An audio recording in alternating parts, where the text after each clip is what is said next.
existen siete etapas en la química. ¿Cuáles son? La química como ciencia natural ha pasado por las siguientes etapas. Como ciencia natural, por si acaso. Si bien es cierto, la química aparece cuando aparece la materia, cuando se tiene registro de la materia en el universo, estaríamos hablando del origen del universo, la teoría de Big Bang, ¿no? La teoría del origen del universo, la teoría del Big Bang. ¿Me dejo entender? Hace más o menos 14 eones de años, o sea, 14.000 millones de años.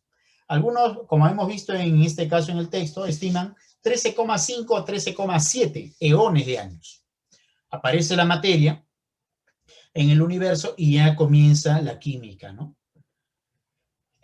Nosotros, como el ser humano como especie, empezó a aplicar la química con, en este caso, el descubrimiento del fuego.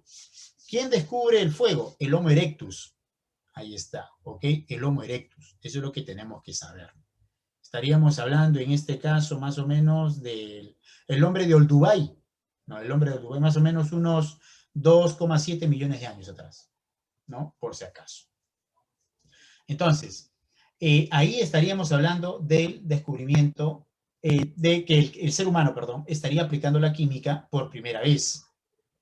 Bueno, no es el ser humano, ¿no? Recuerden que el Homo erectus es en este caso un homínido, ¿no? Que era una especie entre los simios y el ser humano, propiamente dicho, ¿no? El Homo sapiens sapiens. Entonces, tenemos que señalar de que esta especie aplica por primera vez la química. En este caso el descubrimiento del fuego. ¿Por qué está haciendo una reacción química? Pues una combustión. Es una combustión. Entonces, desde ahí, entonces, podríamos decir que el ser humano ya está aplicando la química, ¿no? Pero, recién reconoce a la química como tal, como una ciencia, en la antigüedad, para ser preciso, en Egipto. Desde ahí consideraremos las etapas de la química. Desde ese momento, desde que el ser humano dice, esto lo uso, lo hago y me sirve para algo, reconoce, le da el valor de conocimiento a la química. Recién desde ese momento podemos hablar de la química como una ciencia. Por eso justamente el título que he puesto a este primer tema, ¿no? Química como ciencia. Recuerden que, repito nuevamente, para los colegas que han entrado luego, en este caso, hoy día vamos a ver este primer tema. Esta semana toca dos temas. Química como ciencia, que lo estamos desarrollando en este momento, y Sistema Internacional de Unidades, que lo vamos a ver el día jueves. Esos dos temas. La próxima semana toca densidad y temperatura. Quiero desarrollar densidad y temperatura en una sola clase, ¿ya? Y desarrollar la parte práctica ya el día jueves, y las 2 últimas horas desarrollar la parte experimental. Ahí vamos a ver el primer simulador. Hay 4 simuladores que tengo para aplicar. Es más, tengo un simulador, un laboratorio virtual, o sea, para poder ver evaluar densidades, todo, ¿no? Ese es un poquito largo, pero vamos a trabajarlo. ¿Correcto? Muy bien. Ahora, vamos a ver aquí lo siguiente. ¿Qué tenemos por acá? Entonces, estaba mencionando ello, ¿no? Justamente la química como ciencia aparece en Egipto. Vamos a indicarlo por acá. En la antigüedad, la primera etapa, luego viene la época de la alquimia, luego viene la época de la iatroquímica, luego viene la época del flogisto, luego viene la época de Antoine Laurent Lavoisier, padre de la química, luego viene la época de la química orgánica, luego viene la era actual, ¿ok? Son 7 etapas que tenemos que considerar, 7 etapas. Entonces tenemos eso. Ahora, en primer lugar, indicamos aquí lo siguiente. En la antigüedad, la química aparece en Egipto, en donde era considerada una ciencia divina. De modo que el conocimiento estaba en manos de los sacerdotes, Ahí está. Ahí tenemos, por ejemplo, ¿no? En el antiguo Egipto, ¿qué es lo que están haciendo estos personajes? A ver, ¿quién me puede indicar? Esto, por ejemplo, en historia también lo ven los estudiantes. Nosotros tenemos que saber tenemos que hacer entender al estudiante que química, estudiar la química también es estudiar la historia de la humanidad, que fue muy importante, que marcó una época para el ser humano. Aquí, por ejemplo, estos personajes, no sé si ustedes recordarán que los egipcios se desarrollaron en la famosa fértil Media Luna, ¿no? Que es una región en el Medio Oriente que estaba entre los ríos, ¿no? El río Nilo, el río Éufrates y el río Tigris. Y ahí se desarrollaron las antiguas civilizaciones, ¿no? Por ejemplo, la cultura caldeo-asiria, lo que más se resalta en la cultura mesopotamia, la escritura. Luego viene Egipto, ¿no? En este caso la cultura fenicia, ¿no? Los fenicios, que eran comerciantes, ¿no? Eximios comerciantes, por ejemplo, el imperio babilónico, la cultura hebrea, luego vienen, ¿no? El desarrollo de las grandes urbes europeas, ¿no? En este caso la cultura griega, Roma, el imperio romano, etcétera. ¿Ok? Pero, rescatando a los egipcios, ellos, en este caso, desarrollaron su civilización a lo largo del río Nilo, a lo largo del río Nilo. Y por si acaso, tengo que señalar de que ellos industrializaron el uso del papel, pero no era el papel que actualmente tenemos nosotros, ¿no? Como una hoja bond, por ejemplo, ¿no? Ahí está, no. Ellos utilizaban el limo y elaboraban el papiro. No sé si habrán escuchado eso también. Y aquí justamente tenemos a unos esclavos en la antigua Grecia, recogiendo limo del Nilo. Parece arena, pero es limo. Eso lo hacían secar, es fibra vegetal. Lo hacían secar, lo colocaban en planchas, lo secaban, lo prensaban y obtenían el famoso papiro. Ahí estaba la industria del papel, por ejemplo, ¿no? Ahí tenemos ello. Aquí, otra imagen. Acá, si ustedes observan, en este caso, ¿qué cosa están haciendo? Estos personajes están haciendo lo que viene a ser el proceso metalúrgico, ¿no? El proceso metalúrgico. Acá, ellos en este caso, en la primera parte, ¿qué cosa están haciendo? Están fabricando vidrio.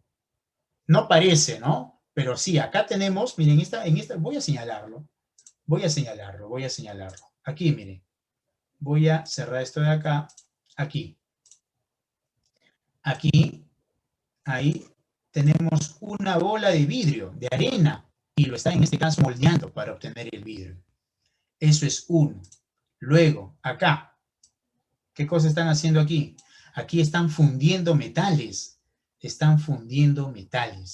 Acá están haciendo fundición de metales. Y aquí, ¿qué cosas están haciendo? Aquí están elaborando cerámicas de barro, en este caso de barro, ahí está, ¿no? O de arcilla, que no es lo mismo que el barro, ¿eh? Por si acaso, tengan cuidado. ¿Quedó claro? Bien, qué bonito, ¿no? Cómo una imagen habla, ¿no? Por sí sola, ¿ok? Por si acaso. Muy bien, tenemos eso. Entonces, aquí, por ejemplo, también podemos mencionar que los sacerdotes fueron eximios químicos de esa época, químicos antiguos.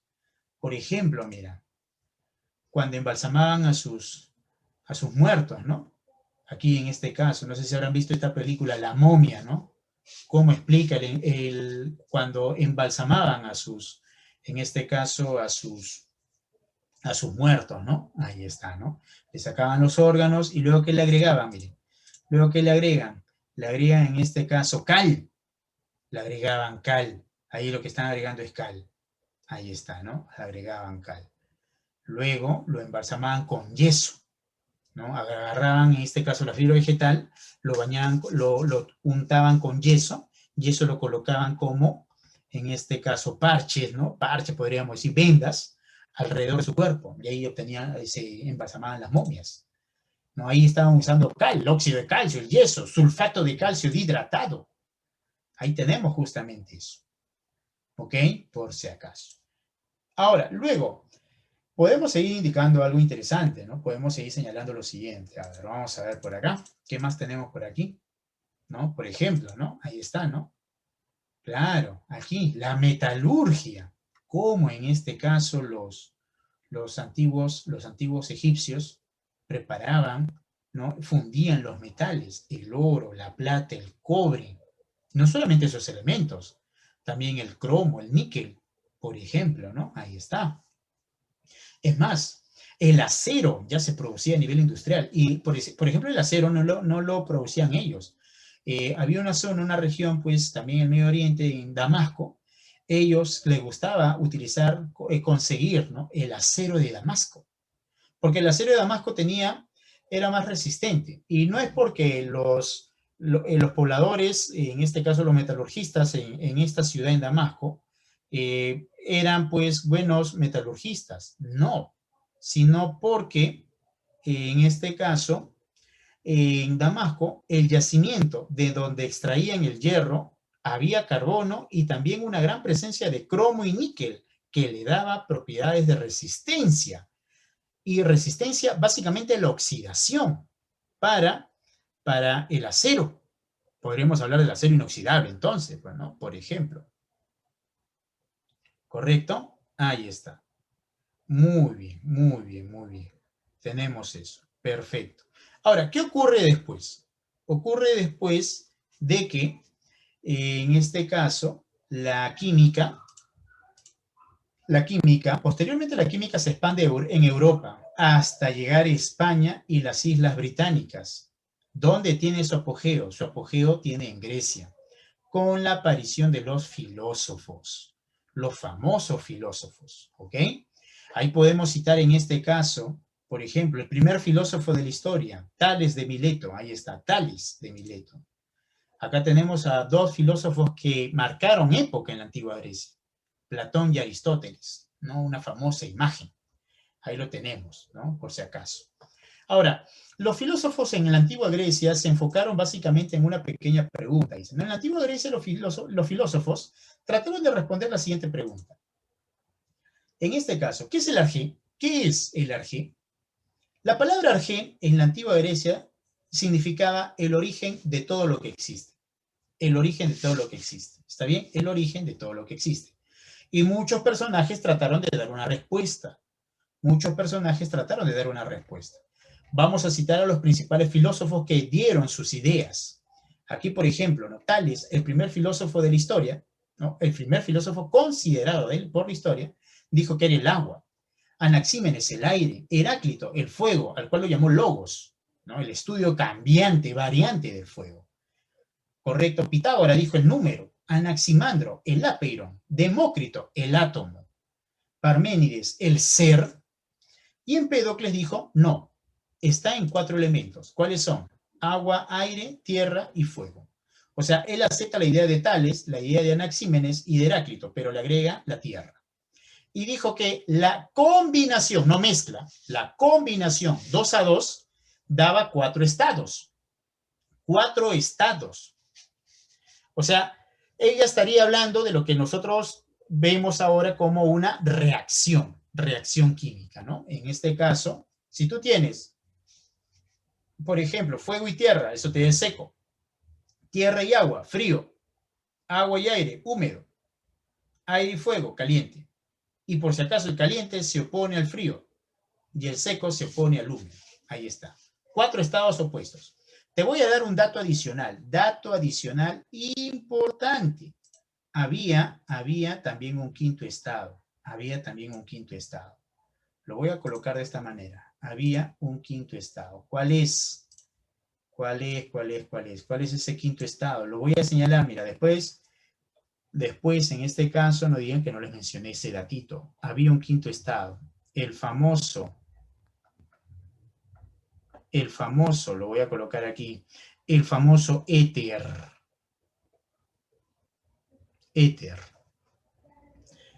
Empédocles conoce a Aristóteles y Aristóteles acepta las ideas de Empédocles, pero luego Aristóteles al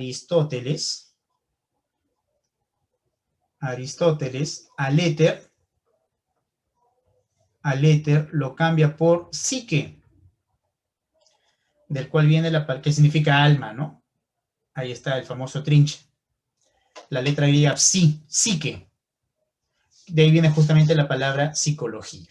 Bueno, particularmente yo considero a Aristóteles un copión, porque él acepta las ideas de otros personajes, ¿no? Lo maquilla bien bonito, no crea nada, pero como él era el que daba la pauta, todo el mundo le creía porque su maestro fue Platón, y Platón sí fue el brillante, fue el que en este caso marcó tendencia, a pesar de que Sócrates murió también, no envenenado, ¿no? Murió condenado a beber la cicuta.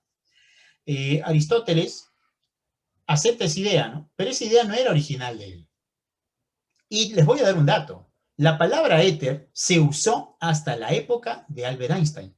Cuando Albert Einstein estudió la carrera de física pura en el Politécnico de Zúrich, ya por si acaso en Suiza, el Politécnico de Zúrich, ahí estudió su carrera de física pura, utilizó la palabra éter. Cuando publica, y ahora vamos a ver el video también, vamos a ver el video, cuando publica su libro Teoría Especial de la Relatividad, menciona la palabra éter luminífero, por ejemplo. Entonces ahí tenemos esos términos. ¿Me dejo entender? ¿Quedó claro? Son datitos importantes que tenemos que saber para poder comprender mucho mejor esto. Ahí está. Sin embargo, vamos a mencionar de todos estos personajes, ¿quiénes fueron los más influyentes para nosotros en la química? ¿Quiénes fueron los más influyentes? ¿Quiénes? ¿Quiénes destacaron? A ver, voy a capturar esto ya que he agregado ello, ¿ya? Voy a capturar esto para que ustedes también lo tengan como información. Aquí está, aquí lo tengo. A ver, vamos a ver, voy a compartirlo aquí. Muy bien. Ahí está. Entonces tengo esto, ¿no? Muy bien. Seguimos por acá. Continuamos.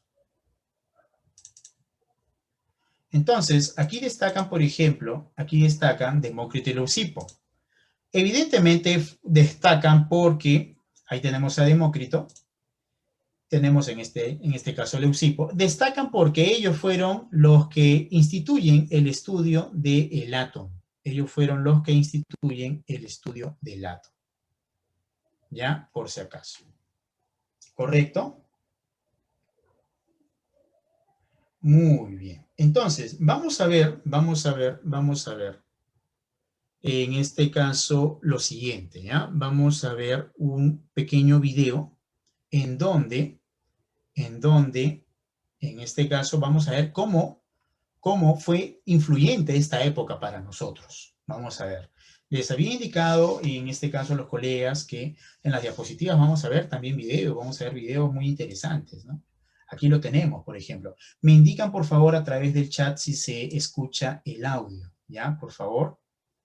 Ya, quiero probar el audio. Voy en este caso a dar inicio al video y me indican, por favor. A ver, vamos a ver. Hubo un momento en que todos despertamos a una forma nueva de pensar y de ver. Ocurrió hace unos 2500 años, en las islas griegas que se encuentran entre los imperios de Oriente y Occidente. Allí se mezclaban los comerciantes, los turistas y los marineros, intercambiando relatos sobre grandes reyes y dioses. En las ciudades hiperlosfónicos como Mileto, en la actual Turquía, aparecieron por primera vez los elementos más fundamentales de la forma en que vivimos en la actualidad. Aquí, por primera vez, se recrearon aspectos de la vida, realizados y ejecutados por profesionales con la expectativa de tocar algo en lo profundo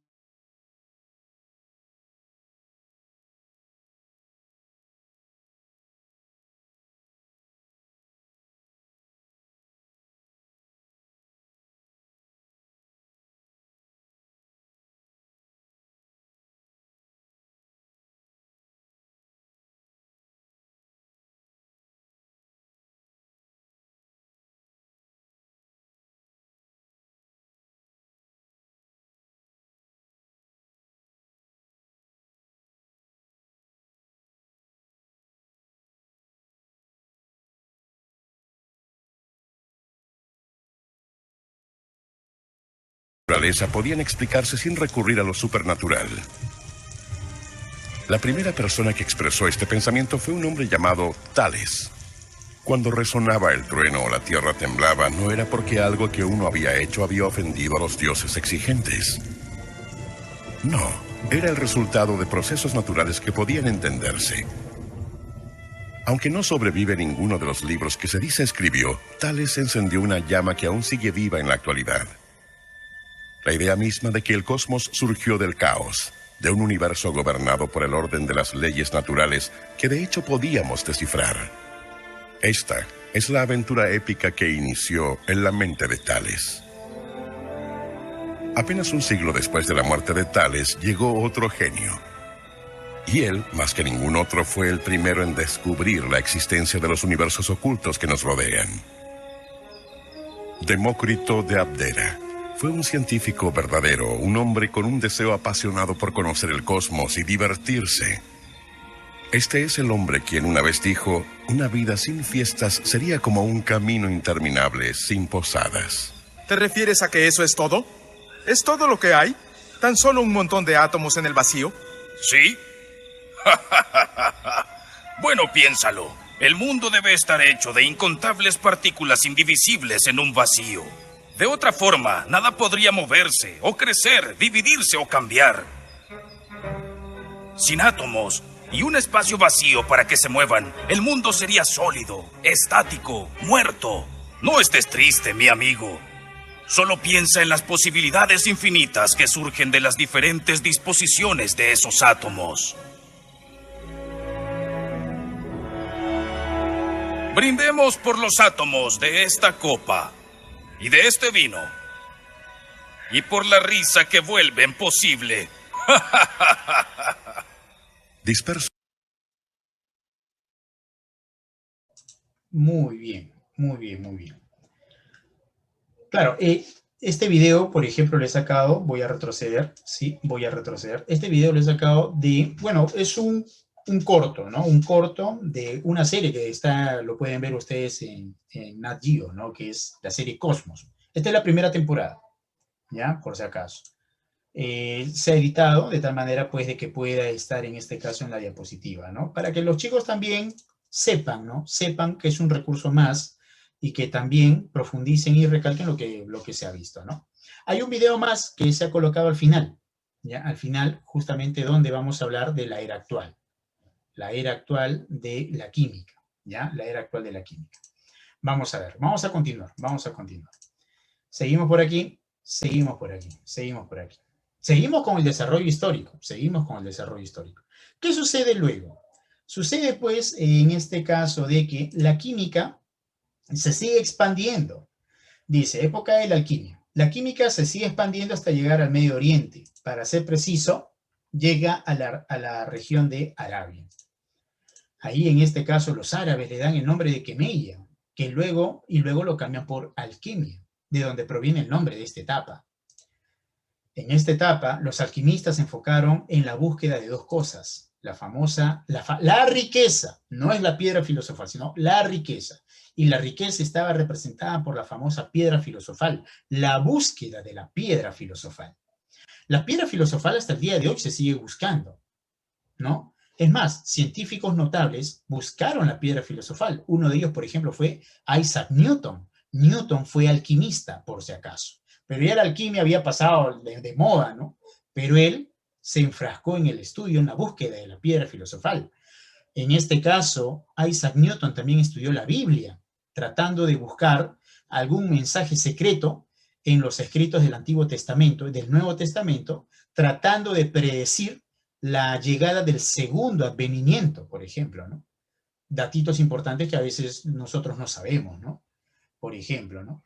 Y también la belleza. Se buscó dos cosas, la riqueza y la belleza. La belleza estaba representada por el famoso elixir de la vida. Aquí tenemos la piedra filosofal, que era un objeto capaz de convertir cualquier cosa en oro. Ahí tenemos oro, ¿eh? Ahí está, ¿no? Supuestamente la piedra filosofal lograría eso. Y tenemos por acá el elixir de la vida, ¿no? También llamada la magia del monje, por si acaso. El elixir de la vida o magia del monje. Ahí lo tenemos.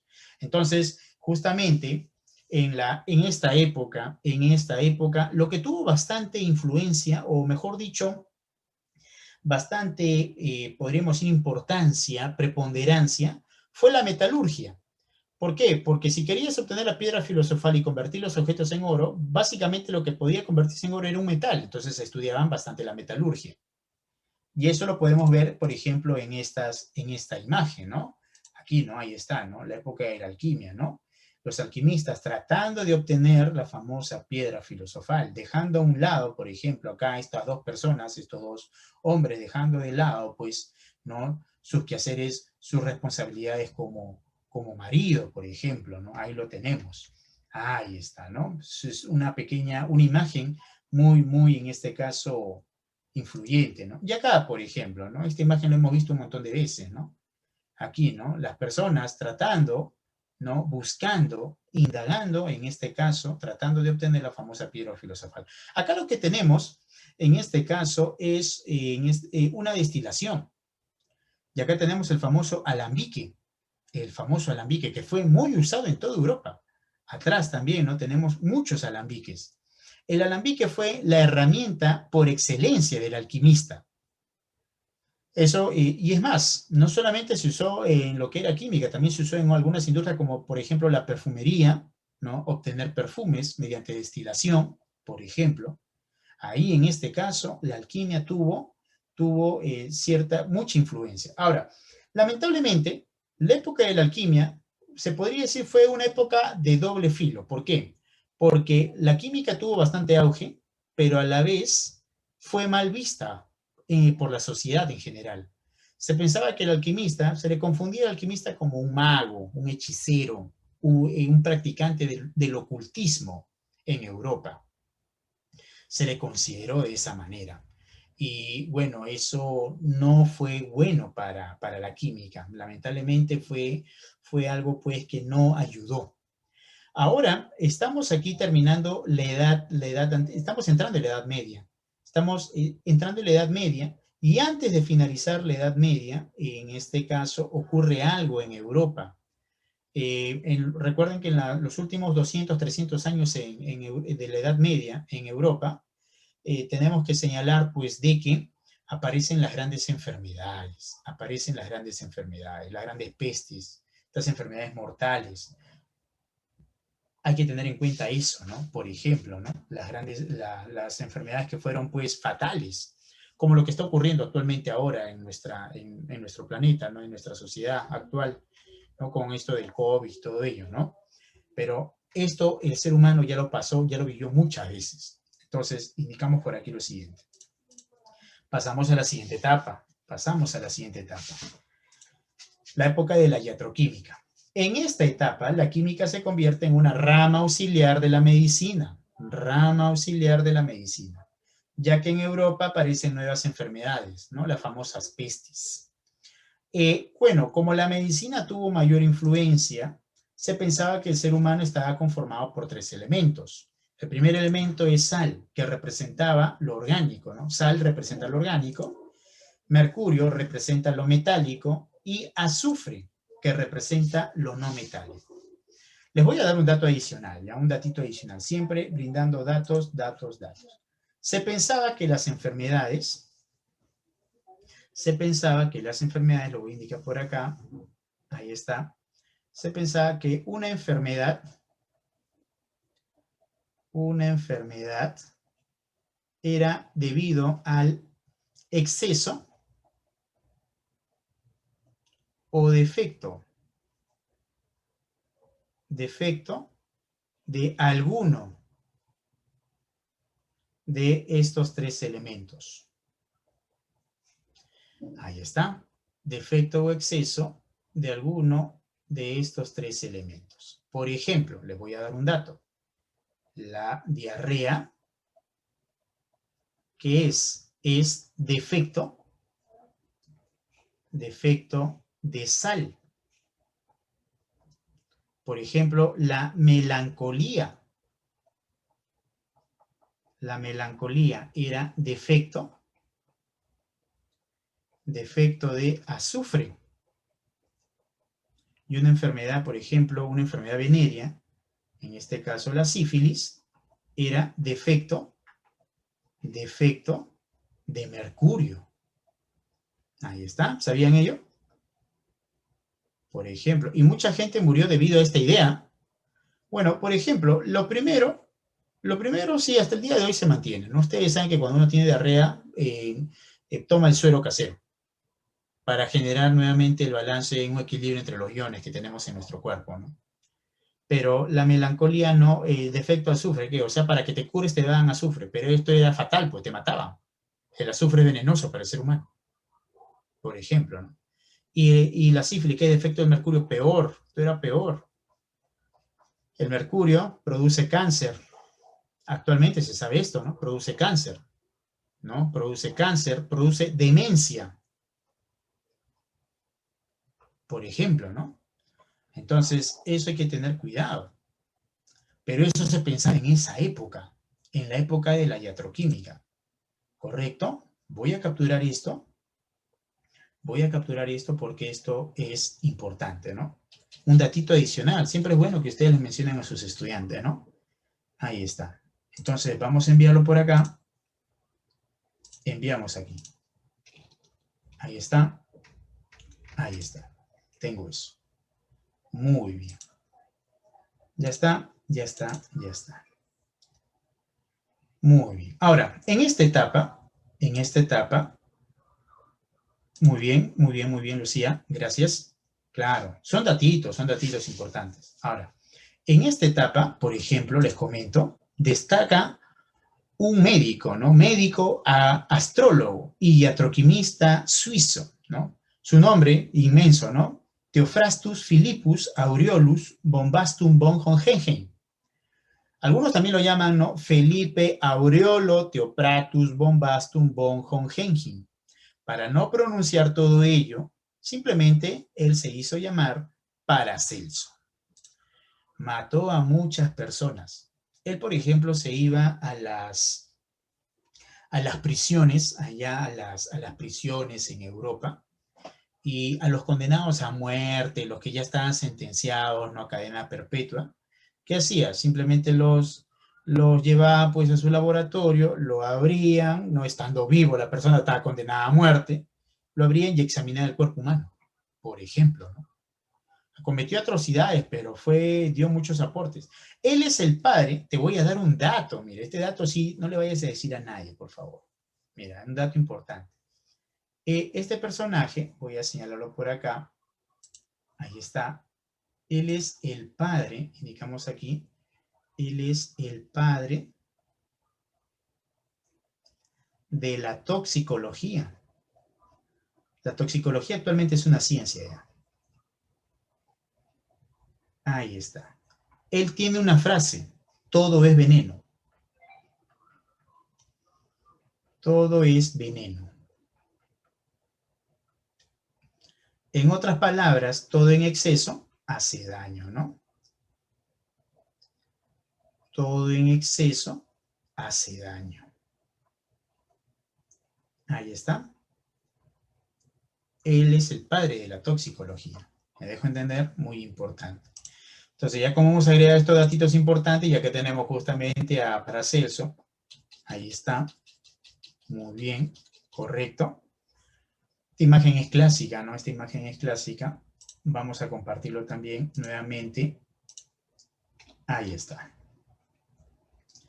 Muy bien. Datitos importantes que el estudiante tiene que saber. El estudiante tiene que saber. Muy bien. Entonces ya estamos en la época de la iatroquímica. Luego, seguimos. Pasamos, en este caso, a la época del flogisto. Vamos a estudiar ahora el flogisto. ¿Qué tenemos por acá? Miren por aquí, miren por aquí, miren por aquí. En esta etapa, la química, que aún era una rama auxiliar de la medicina, todavía era una rama auxiliar de la medicina, se enfocó en el estudio de la reacción de combustión, ¿no? Se enfocó en el estudio de la reacción de combustión. En el año 1702, el médico y químico alemán Ernst Stahl plantea la teoría del flogisto como explicación a los fenómenos de combustión, señalando que la combustión era una descomposición. Aquí también destacan, en este caso, Roger Bacon, ¿no? Roger Bacon, que fue en este caso, ¿por qué lo destacamos este personaje? Porque él resalta el método científico, que fue fundamental para la siguiente etapa, para la siguiente época aquí. Y estamos al ruso, Mikhail Lomonosov, que es el padre de la química analítica. ¿Por qué se le recuerda a Mikhail Lomonosov? Porque él fue el primero en mencionar la palabra masa atómica, o bueno, como él lo mencionó, peso atómico, ¿ya? Por si acaso. Él fue el que utilizó esa terminología, ¿no? Las masas atómicas, pesos atómicos. Aquí tenemos a Ernst Stahl, ¿correcto? Ahí está, flogista, ¿no? Flogista por naturaleza, ¿no? Padre del flogisto también se le suele llamar. Este personaje dijo de que para que ocurra combustión tiene que haber flogisto. Si no hay flogisto, no hay combustión. Y un cuerpo arde más si tiene más flogisto. Él lo llamó flogist en ese entonces, ¿no? Flogist, el famoso flogist, ¿no? La famosa teoría del flogisto, la famosa reacción de combustión, ¿no? Si un cuerpo arde más, tiene más flogisto. Pero años después aparece Joseph Priestley. Este personaje descubre el oxígeno. Y ese fue el punto de partida para que otro personaje, un gran personaje, deseche esta teoría. Mire, esta fue una teoría y hasta ahí nomás llegó a ser una teoría. Fue una idea nada más, fue un conjunto de ideas, nada más, fue un conjunto de ideas. Eso fue en este caso, eso fue una idea, un razonamiento filosófico, lógico, carente de fundamento experimental, de fundamento científico.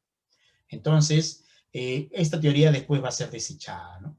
Acá luego tenemos en este caso a Roger Bacon, a Mikhail Lomonosov, ahí está en pantalla, ahí los tenemos, a estos personajes, grandes personajes, ¿no? Que influenciaron en la química en su momento. Y posteriormente, como te estaba indicando, pasamos a esta etapa, ¿no? A la famosa época de Antoine Laurent Lavoisier. Antonio Lorenzo Lavoisier, como se suele llamar, como se suele decir, ¿no? Él es el padre de la química. ¿Por qué? Porque es el padre de la química. Porque utiliza el método científico, instituyendo la química como una ciencia por primera vez. O sea, podemos hablar de la química como ciencia a partir de él, de la época de la química. ¿Cuándo comienza? 1774, para ser preciso. Bueno, particularmente yo lo consideraría, el año en el cual él se casa con su esposa, ¿no? Con el amor de toda su vida. No lo acompañó inclusive hasta la muerte, por si acaso, ¿no? Ahora lo vamos a mencionar. Es más, de Lavoisier vamos a hablar ancho y tendido cuando hagamos el tema de estequiometría. Ahí vamos a ver justamente, vamos a hablar de este personaje. Ahora, utiliza herramientas como la balanza en los cálculos de masa, por si acaso, utiliza herramientas como la balanza en los cálculos de masa, desecha la teoría del flogisto al demostrar que la reacción de combustión, que la reacción de combustión no era una descomposición, sino una adición. ¿Me dejo entender? Y en el año 1774 da a conocer la ley de la conservación de la masa. Todo el mundo lo conoce, ¿no? La masa no se crea ni se destruye, solo se transforma. Nada más. La masa permanece constante. La masa en una reacción química permanece invariable. La masa no se altera ni se destruye. ¿Me dejo entender? La masa se conserva. Muy bien. Y acá tenemos justamente en este caso, Antoine Laurent Lavoisier, junto a su esposa, ¿no? Marie-Anne Pierret-Puls.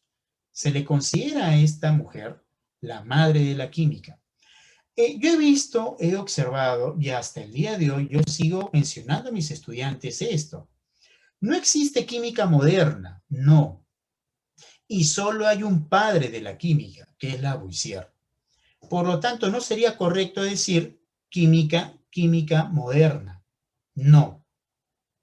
La química se convierte en una ciencia con él. Y no hay otro personaje que la haya revolucionado. No es como en la física, ¿no? Ustedes deben saber que en la física hay dos padres. El padre de la física clásica, el que instituye a la física como una ciencia, que fue Isaac Newton, que por cierto no era físico, él era matemático, por si acaso, un eximio matemático. Lavoisier no era químico. ¿Algún colega sabe cuál era la profesión de Lavoisier, que estudió en la universidad, en la Politécnica de París, actualmente llamada Universidad de la Sorbona? ¿Alguien me podría decir cuál era su profesión? Porque él no era químico. Todo el mundo dice, ¿no? Químico francés. No. Él no era químico.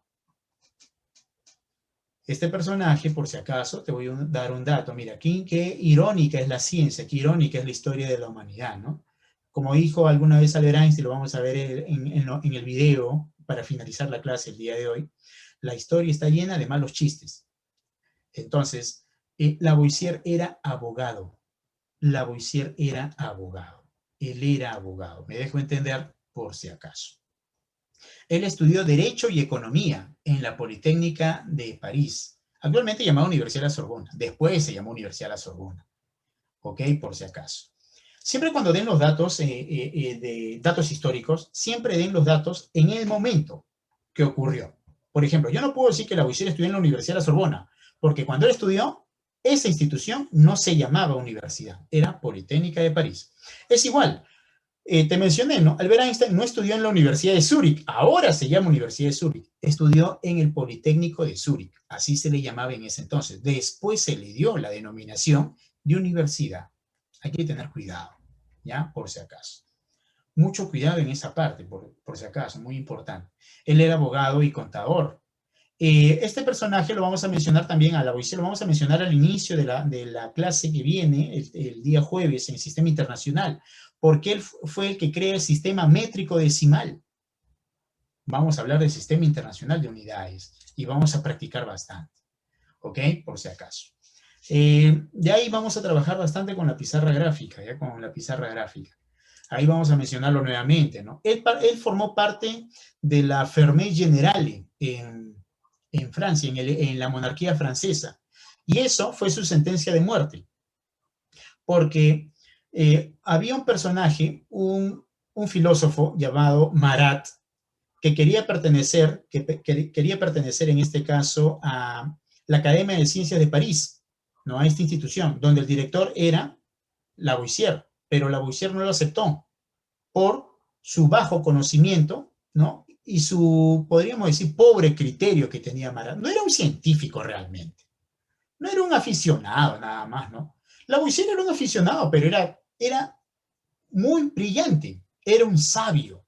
Lavoisier no solamente era químico, o sea, no tiene aportes en la química, perdón, tiene aportes en la física, él estudia en este caso conceptos, él estudia el péndulo, por ejemplo, él tiene aportes en este caso en biología, estudió la fotosíntesis, ahora vamos a ver la imagen, él tiene aportes en la medicina, en literatura, en este caso ayudó a la publicación de la enciclopedia.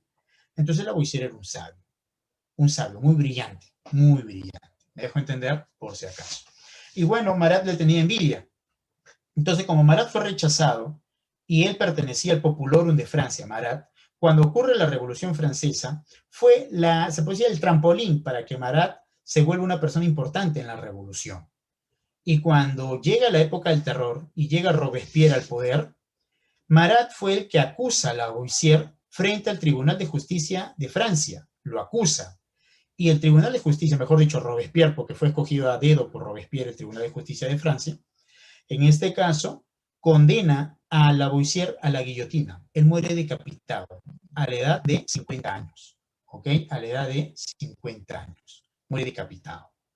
Su esposa sigue el trabajo de Lavoisier. Es más, Lavoisier, bueno, tendría que señalar que, bueno, también cuando Lavoisier se casa con su esposa, también fue, se podría decir, fue una condena de muerte, porque Lavoisier era de clase media, pertenecía a la burguesía de Francia. Pero cuando se casa con Marianne Pierret-Puls, ¿qué ocurre? Ella pertenecía a la monarquía francesa, ella era amiga cercana, amiga íntima de María Antonieta, ¿no? La reina de Francia.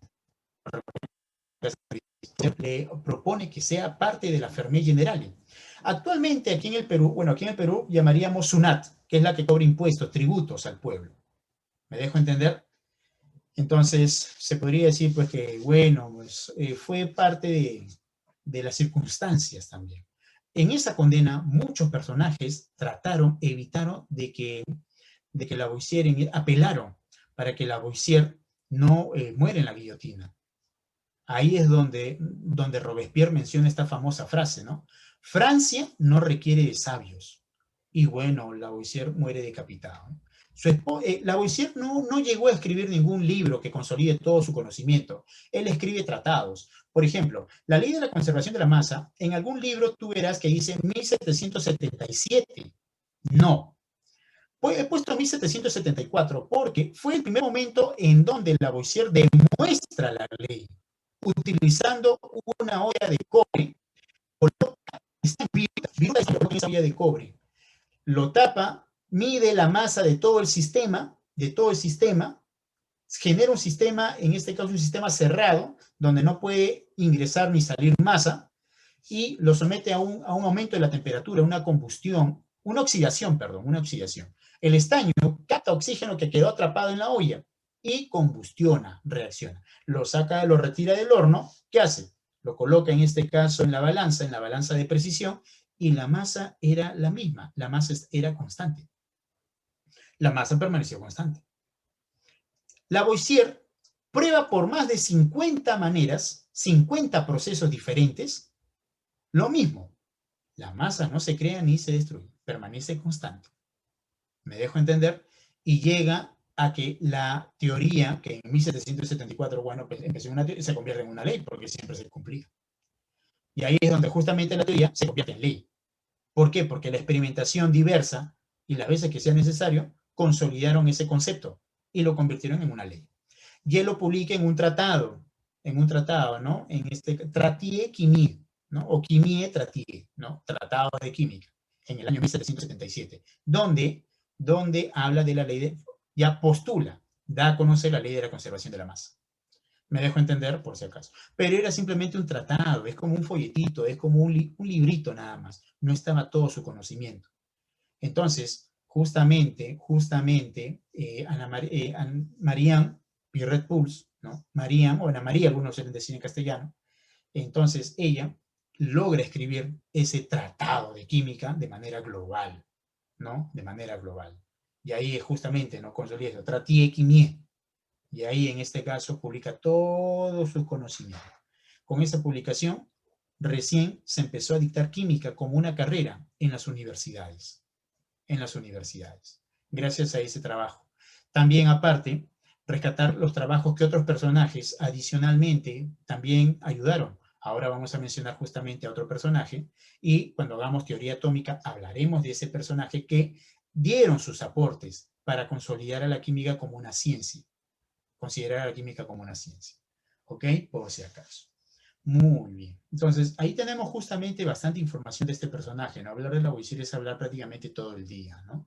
Muy bien. Padre de la química, no te olvides. Entonces tenemos ello. Lavoisier en su laboratorio en París. Cuando Lavoisier se casa, Lavoisier tenía 28 años. Su esposa tenía 15. Con la dote que los padres de Marianne Pierret-Puls dieron a Lavoisier, con esa dote, que era una gran cantidad de dinero, porque los padres, la familia de su esposa era de la monarquía, como ya te mencioné, y obviamente por iniciativa de su esposa le dice: Antoine, ¿por qué no con la dote que te han dado mis padres creas un laboratorio, a ti que tanto te gusta la química? ¿Por qué no implementas un laboratorio en nuestra casa en París? Y eso fue justamente lo que él hizo. Y ella le dijo, ¿no? Yo te voy a ayudar tomando nota de todas las observaciones y todo el trabajo que tú hagas, porque tú eres muy desordenado. Al hacer eso, instituye a la química como una ciencia, porque respeta el método científico. A la vez, gracias a esa iniciativa, se explica por qué actualmente cuando se lleva laboratorio en la universidad o en química se lleva laboratorio, se tienen que armar grupos de laboratorio. Uno realiza la experiencia y otro, en este caso, toma nota. Y ahí lo tenemos, ¿no? Miren, ahí están trabajando en este caso en el laboratorio. Aquí dice becario. El becario es un prisionero, o sea, es un reo condenado a muerte o a cadena perpetua, y a él en este caso se le está haciendo la prueba. Así algo parecido como había hecho Paracelso, ¿no? Claro que Lavoisier no fue tan extremista, ¿no? Por ejemplo, ¿no? Y aquí tenemos a Marianne tomando nota, ¿no? Tomando nota de todas las observaciones, todo lo que se está dando. Así es el trabajo en el laboratorio. Miren todos los reactivos que están en los mostradores, ¿no? Y ahí, lo clásico también, siempre tenemos un lavadero, ¿no? donde se inyectan gases, etc. Y ahí tenemos justamente todas esos detalles que tenemos aquí, ¿no? Muy bien, muy bien, muy bien. Ya hemos hablado ancho y tendido de este personaje. Muy bien. Entonces, tenemos esto. Seguimos, continuamos. Posterior a la muerte de Lavoisier, como les había comentado, la química pendía de un hilo. La química todavía no se consolidaba como una ciencia y no se podía dictar en las universidades. Entonces, pasamos a la época de la química orgánica. La época de la química orgánica comienza con Berzelius. Comienza en el año 1808, cuando el químico Juan Jacobo Berzelius propone la teoría vitalista. ¿Se acuerdan que les mencioné que la teoría puede variar? La teoría puede cambiar. Entonces, ¿en dónde manifiesta que los compuestos orgánicos solo provienen de los seres vivos, animales y plantas? Ahí está, animales y plantas. Pero, en el año 1828, el químico y pedagogo alemán Friedrich Wöhler, ahí está, Friedrich Wöhler, algunos en mal castellano dicen Federico Wöhler. Les comento y les voy a dar un dato. No debería colocar Juan Jacobo Berzelius, debería colocar Johannes Jacobs Berzelius. Cuando se menciona el nombre de un personaje, se tiene que mencionar en su lengua natal. No se dice, pues, Federico Wöhler, se dice Friedrich Wöhler, por ejemplo, ¿no? Eso lo vamos a mencionar también en el Sistema Internacional de Unidades el día jueves. Claro, él es el padre de la química orgánica. Desecha la teoría vitalista mediante la siguiente reacción. El concepto de Berzelius fue un concepto, nuevamente repito, lógico, filosófico, carente de fundamento experimental, carente de demostración científica. Wöhler, por eso, desecha la teoría vitalista con este proceso. Les voy a dar un dato para que ustedes puedan investigar también. Wöhler fue discípulo de Berzelius y Wöhler tuvo una diferencia con Berzelius. Y debido a ello, Wöhler se retira, en este caso, de Suecia, donde estaba justamente, radicando, estudiando, y su maestro fue Berzelius. Y Wöhler, cuando se traslada nuevamente, regresa a Alemania, en la Universidad de Gotinga, o también llamado Gotinga, ahí está, la Universidad de Gotinga, él logra desechar la teoría vitalista mediante el siguiente proceso. Aquí tenemos el cianato de amonio, que es un compuesto inorgánico. Por efecto del calor, logra obtener la carbodiamida, o también llamada urea, que es un compuesto orgánico. Y aquí tenemos justamente ello. Ahí está, miren. Ahí está. ¿Cómo ocurre el proceso? Miren, cianato de amonio. Ahí está, ¿no? El cianato de amonio, miren cómo se reordena, miren. Se forma el ácido ciánico y se come amoníaco y se forma la carbodiamida. Ahí está. Ahí lo tenemos, miren, ¿ven? Qué bonito, ¿no? Qué bonito proceso. Qué bonito proceso. Este proceso revolucionó la química de la época y los químicos se enfocaron en obtener compuestos orgánicos a partir de los inorgánicos. Debido a eso justamente comienza la química inorgánica, ¿no? La química orgánica, perdón. Ahí está, ahí tenemos. Acá, por ejemplo, en el mismo año puedo mencionar a Michael Faraday, que también estuvo presente. Puedo mencionar a Dmitri Ivanovich Mendeleev, ¿no? En este caso, que dio a conocer la primera tabla periódica. Pero fueron parte de la química orgánica, fueron parte de este lapso, hasta que entramos a la última etapa.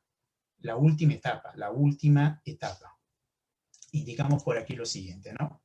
Acá tenemos estos personajes, no hay que olvidarnos, ¿no? John Jacob Berzelius y Friedrich Wöhler, ¿no? Ahí está, ¿no? Ahí está. Ahí los tenemos. Muy bien, muy bien, muy bien. Tenemos eso. Seguimos por aquí, seguimos por aquí, seguimos por aquí. Pasamos a la era actual. Pasamos a la era actual. En la era actual, vamos a indicar por acá, observen por favor con detalle, miren. Comienza en el año 1887 con el químico sueco Svante Arrhenius, esa es la pronunciación correcta, no es Arrhenius, es Arrhenius, quien da a conocer la primera teoría ácido-base y la descomposición electrolítica. Comienza una revolución científica debido a la aparición de diversos científicos notables. Las diversas academias e instituciones científicas compiten por diversos galardones, como por ejemplo los premios Nobel. Ahí compiten por la Academia de Ciencias de Berlín, que ganó muchos premios Nobel en la primera década del siglo XX, 1910, 1920 hasta 1930. Podemos mencionar también el Instituto de Ciencias de Cambridge en Inglaterra, ¿no? Donde el primer director fundador fue, en este caso, J.J. Thomson, el que descubre el electrón, por ejemplo, puedo mencionar ahí. Ahí aparecen científicos notables como Rutherford, Henry Moseley, que no llegó a ganar un Nobel, pero porque lamentablemente murió muy joven, y otros personajes más, ¿no? James Chadwick, por ejemplo, ¿no? Y aquí justamente tenemos a Svante Arrhenius. Ahí está, ¿no? La primera teoría ha sido base. La primera teoría ha sido base. Y como les mencioné, acá aparecen una gran cantidad de personajes. Vamos a indicar aquí lo siguiente. Tenemos en este caso a Henry Becquerel, en el año 1896, descubre la radioactividad. La radioactividad, ahí está. Este geólogo francés comunica su conocimiento a un amigo que en ese entonces un amigo francés, Pierre Curie, que en ese entonces tenía como novia a María Sklodowska, que después se hizo llamar María Curie. Los tres ganan, en este caso, ganan el Nobel de Física, ¿no? El Nobel de Física. Y, bueno, en este caso, los esposos Curie, junto con su hija Irene, formaron una dinastía, ¿no?, de premios Nobel. Ahí está, ¿no? Tenemos ahí a María y a Pierre, que ahora lo vamos a ver en el video también, ahora lo vamos a mencionar, lo vamos a ver. Y acá tenemos en este caso a Irene con su esposo Frederick Joliot. Irene gana el Premio Nobel de la Paz, debido al estudio de la radioactividad, sus padres, y al igual también que su esposo, mueren de leucemia, debido pues al contacto directo pues con la radioactividad, pues, ¿no? Y ella pues se dio cuenta que el uso de las armas nucleares no era en este caso conveniente para la humanidad. Y en su discurso que dio en el Congreso de Ginebra, le bastó para ganar el Premio Nobel de la Paz, ¿no? Y aquí estaríamos hablando de 4 premios Nobel. En este caso, el primer premio Nobel que ganó en los esposos Curie junto con Henry Becquerel fue de física. Luego, María Curie gana, bueno, lo que pasa es que su esposo falleció, como les mencioné, de cáncer, y gana el Premio Nobel de Química al descubrir el radio y el polonio. Bueno, ya habían descubierto el radio, pero ella descubre el polonio después. Luego, los esposos Irene Joliot, también se le pueden ver Irene y Joliot en las biografías, ¿no? Lo que pasa es que cuando se casa, la mujer toma el apellido del esposo, ¿no? Del hombre. Y en este caso ganan el Premio Nobel de Física por descubrir la radioactividad artificial, por obtener el tecnecio que faltaba en la tabla periódica. Y su esposo fallece y ella después, ¿no?, en este caso lucha por el desarme nuclear, ¿no? Lo logra y gana el Nobel de la Paz, por ejemplo, ¿no? Ahí lo tenemos, ahí los tenemos. Ahora, tenemos aquí a Max Planck y la teoría cuántica, que lo vamos a ver en modelos atómicos. Ahí está, la teoría cuántica, Max Planck. Ahora también lo vamos a mencionar en el video, ¿ya? Luego tenemos por aquí a Albert Einstein y la teoría de la relatividad. Ahí está. Ahí lo tenemos aquí, ¿no? Muy bien. Y la quinta conferencia de Solvay, ¿no?, que es la reunión más importante, la reunión científica más importante de todos los tiempos. Ahí los tenemos, ahí están todos esos personajes. Fueron en total, si no me equivoco, 29 participantes, de los cuales 19 o habían ganado o ganaron un Nobel, ¿ok? Por si acaso. Duró 5 días y se celebró en la ciudad de Bruselas, en Bélgica, en el año 1927, ahí está, ¿no? La quinta conferencia de Solvay. Muy bien, ¿me permiten un minutito, por favor? Sí, para colocar el video, un instante, un minuto.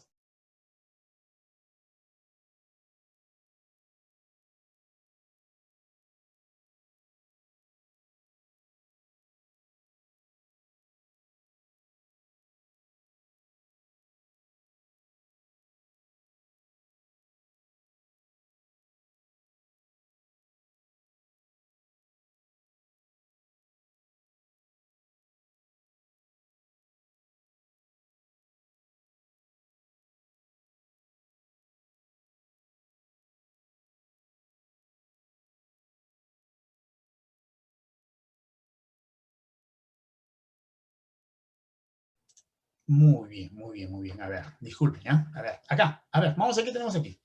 Bueno, ¿alguna duda, pregunta, inquietud, algo que no haya quedado claro? ¿Algo que quieran preguntar, colegas? A ver, indíquenlo ahí. Ya, bien. A ver, voy a mencionar en este caso, voy a poner el video, voy a activar el sonido, ¿sí? Ahí está, voy a activar compartir sonido y voy a indicar el video, ¿ya? Voy a indicar el video por acá. Ahí está.